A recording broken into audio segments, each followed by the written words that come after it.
O assunto do Insight de hoje com Virgínia Novo é a negação.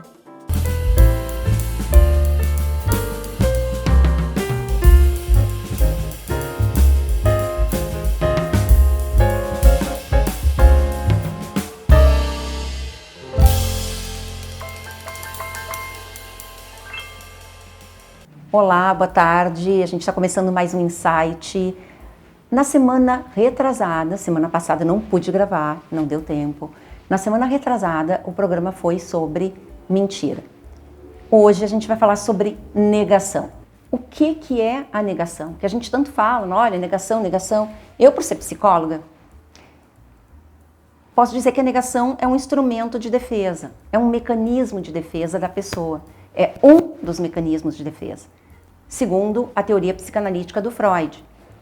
Ela não é só utilizada na teoria psicanalítica do Freud, ela é utilizada numa variada constelação de outras teorias.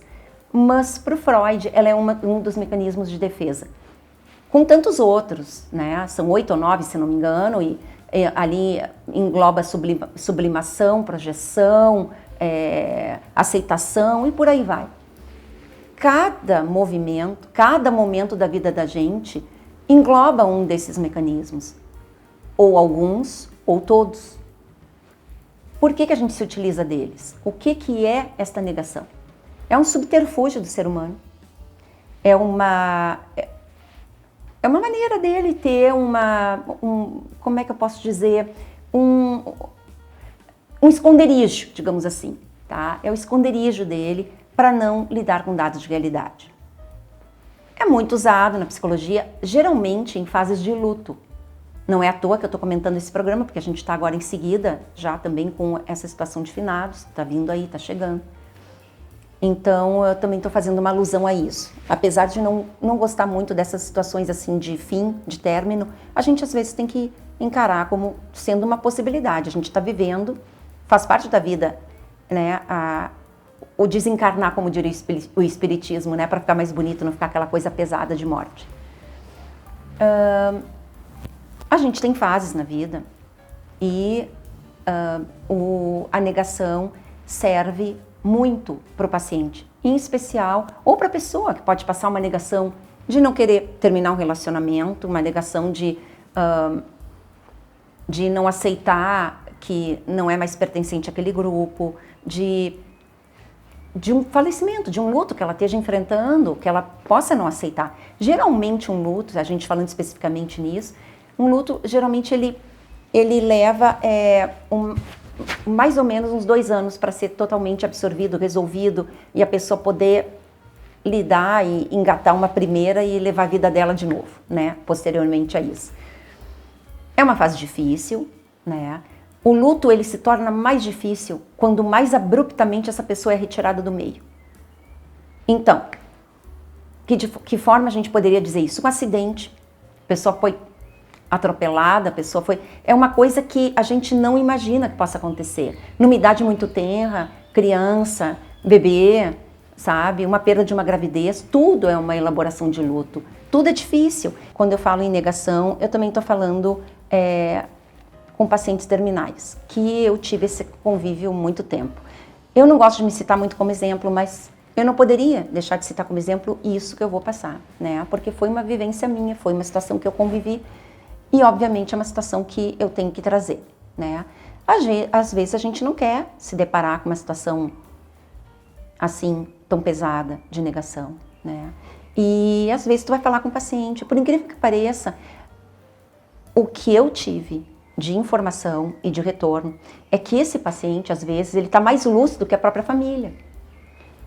E, às vezes, esse paciente, ele pede ajuda para o psicólogo para ajudar a família, porque ele não consegue chegar na família, ele não consegue chegar no familiar. E, às vezes, esse paciente quer lutar e ele precisa da ajuda dessa família. E, às vezes, a família negando ou tentando lacrar por uma situação política, por um... sabe?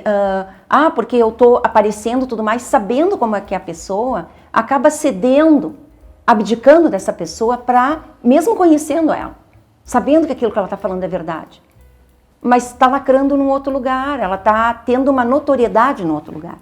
Então, isso acontece muito, irmãos, irmãs, sabe? Pessoas que não se veem há 10, 12 anos, de repente aparecem para ajudar no momento oportuno, digamos assim. Mas não um momento que realmente essa pessoa precisasse. Mesmo sem conversar uma vez, né? Mesmo sem conversar uma vez com a pessoa, com a própria irmã ou irmão, a gente está dando um exemplo. Mas chega lacrando, ela sabe tudo, 10, 12 anos distante. Então a gente tem que ter muito cuidado a isso, porque a própria pessoa, ela sabe da realidade dela. Esse paciente sabe. E eu não estou falando só de paciente, eu estou dando esse exemplo de hospital, uma questão de luto, porque sim, acontecia muito dos pacientes chegarem, os pacientes estarem mais lúcidos que a família. Então, te dá uma freada e tu tem que dar uma brecada e acelerar de novo, tipo, para qual lado? Porque tu chegou ali para preparar o paciente já está preparado. É uma surpresa pra gente, né? Porque ele tá maduro pelas situações que ele tá vivendo. E às vezes ele quer a força da família porque ele quer lutar. Então, assim, ó, a luta dele, que é com a doença, às vezes ele tem que brigar com a família, que ou quer curatelar, ou quer tutelar, ou quer interditar, ou quer, eu não sei, gastar energia num lado que não é o lado que ele precisa. Ele precisa um abraço e dizer, olha, eu tô junto. Até porque ele já disse, eu não tenho nada desse tipo para poder, para que haja algum movimento nesse sentido. Eu, como psicóloga, eu faria uma análise minuciosa, em especial com a própria pessoa. Eu não entraria nesses contextos meio de loucura, até porque a gente não sabe porque uma entidade governamental, por exemplo, pediria uma interdição de uma pessoa ou forçaria isso. A gente não sabe as intenções. As intenções é o que importa. É com as intenções que a gente tem que lidar. Qual a intenção real para isso? É para fazer uma cirurgia forçada de uma pessoa, tipo, vou retirar um membro de uma pessoa de quase 60 anos, vamos retirar a força. Vai ser escondido isso, ela não está sabendo, não vamos falar para ela porque ela tem esclerose. Aí então todo mundo lacra em cima, porque o movimento verde diz que realmente tem que ser feito isso, porque é uma reação em cadeia tão louca, que eu não consigo nem criar o contexto, mas sim existe, infelizmente. A gente acaba se deparando com cada coisa. Eu, por exemplo, dentro do hospital, eu tive uma situação de um paciente que ele disse, olha, eu sei, eu quero lutar, eu quero ter a família do meu lado. E eu estava tentando trabalhar a família para a família, pelo amor de Deus, atender esse paciente. E eles queriam brigar por coisas, por dívida, o que ia ficar, o que não ia ficar, o que tinha que interditar, o que ia acontecer com o paciente. Mas ele estava ali vivo, naquele momento ele estava vivo, lúcido, consciente. Aqueles momentos não eram aproveitados porque havia todo um contexto por trás de esconder e de não passar informações. E ele era o mais lúcido e mais consciente de todos. Então a gente tem que estar muito atento a isso.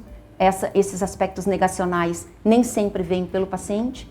Às vezes vem pelos familiares, às vezes vem por autarquias, sabe? Às vezes vem por alguma situação tipo política envolvendo uma pessoa.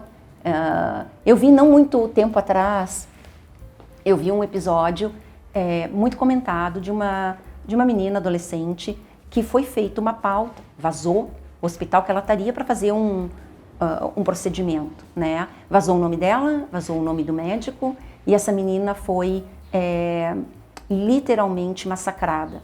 Foi um ato terrorista que aconteceu na frente desse hospital. Ela já tem que lidar com as coisas dela, ela já deve ter profissionais especializados com ela e isso não deve ser jamais posto em pauta. E isso aconteceu com certeza para lacrar alguma situação política. Então a gente não pode permitir que isso aconteça. Então é isso, a negação é um processo, como todos os outros processos dentro de mecanismo de defesa, que a gente se defende, né? Não necessariamente o paciente precisa se defender ou a pessoa se defenda, mas todos ao redor, né? Criam uma situação hipotética, uma situação, assim, um movimento, digamos assim, contra essa própria pessoa, achando que estão ajudando, e na verdade não, porque a própria pessoa talvez já se deu conta disso, né? Muitas vezes já se deu conta, com certeza, se ela tem o cognitivo dela bem apurado, ela já se deu conta há muito tempo. Então, por que não perguntam para ela? Por que não resolvem com ela? Às vezes, ela sabe o limite do corpo dela, ela sabe o limite da situação dela, então ela pode contribuir muito para esse movimento que mesmo indireto pode acontecer. A gente também aqui, eu gostaria de dizer que a negação, ela não é só negativa. Eu acho importante para finalizar esse momento. Eu não acho a negação negativa. Eu acho que ela faz parte de um processo que muitas pessoas, às vezes, num paciente que tem algum câncer, alguma coisa, vão dizer, meu Deus, é terminal. E vão dar um tempo. E às vezes o tempo nos surpreende para muito mais ou para menos. Então, eu sou otimista. Eu acredito que a gente consiga mais. Mas eu acho que tudo vai da cabeça da pessoa e dos familiares. Porque se essa pessoa tiver que carregar todo um séquito junto, ou se essa pessoa tiver que se desgastar, tentando procurar o que realmente vai acontecer com ela, por isso que até dá uma agonia, ou dá uma angústia, ou causa um pânico nela, porque ela já percebeu que estão tendo arranjos e conluios, porém ela não consegue nomear diretamente ou se fazer entender. Então, aí fica a pergunta, quem está negando o quê? A pessoa já se deu conta, ela já sabe, ela quer lutar, cadê as pessoas que vão lutar com ela? Foragidas. Então, assim, fica aqui a dica, fica a dica para você em casa, para você que tem um familiar, não nega. Vai ter esse momento, claro, mas tenta fazer ele ser... Não tenta fazer ele ser pesado, faz ele alegre, porque dá mais tempo, vai prover a você, ao teu familiar, ao teu amigo, aos teus relacionamentos, aos teus filhos, vai prover eles de muito mais qualidade de vida e com certeza vai refletir positivamente no processo. Então, assim, ao invés de brigar por curatela, tutela, não sei quantas dela, não fica nisso, sai disso. Vai para cima do relacionamento que realmente importa. Mesmo que nesse momento você esteja tendo um ganho secundário, lacrando como você nunca lacrou na vida. Não esqueça, é o teu familiar, é o teu irmão, é o teu vizinho, é o teu filho que está ali. Eu acho que foi importante eu ter falado isso, foi importante eu ter trazido essa questão à luz para vocês. É um tema pesado, né? É um tema pesado. Mas eu acho que vai surtir algum proveito de alguma maneira. A negação não é negativa, a negação pode ser positiva, por mais incrível que pareça. Eu confio nisso, eu sou otimista. E você? O que você acha? Bom, esse foi o tema de hoje, a gente volta a se falar semana que vem. Até lá, uma boa semana para você.